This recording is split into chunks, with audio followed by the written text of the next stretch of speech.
Hello, my name is Peter McCray. I was raised in the city of Riviera Beach.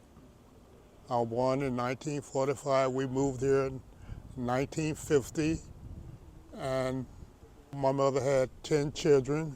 My parents had 10 children, and we all grew up to have a successful childhood and family. My mother being significant in participating in community affairs, like transporting people back and forth to the polls. You know, she drove taxi cab and cleaned houses, but that taxi cab was a clue because see, she pioneered and engineered that free ride to the voting poll, and just get everybody out.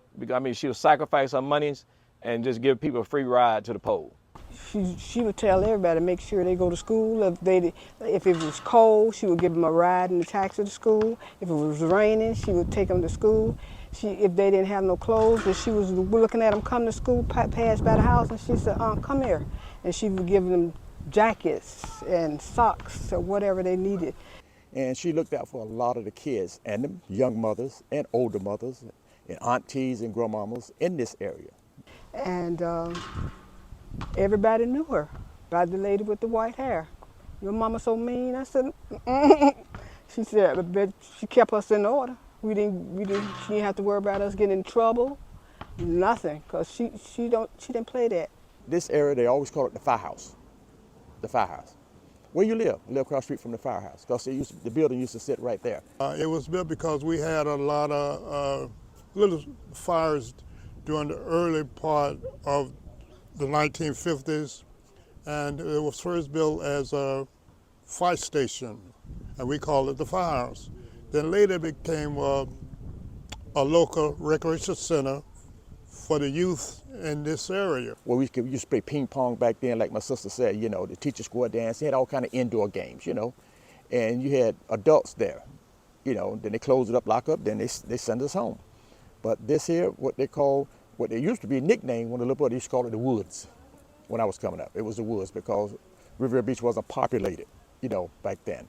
And later on, it later became Sadie McCray Park. 2012, when she passed on, and the next year, Bishop Masters then was the mayor, and my cousin Judy Davis, they put it in play to name this park after me, because my mother ruled this area in this neighborhood with an iron fist, at a tough mark. I did go to college. I went to Lincoln University in Jefferson City, Missouri.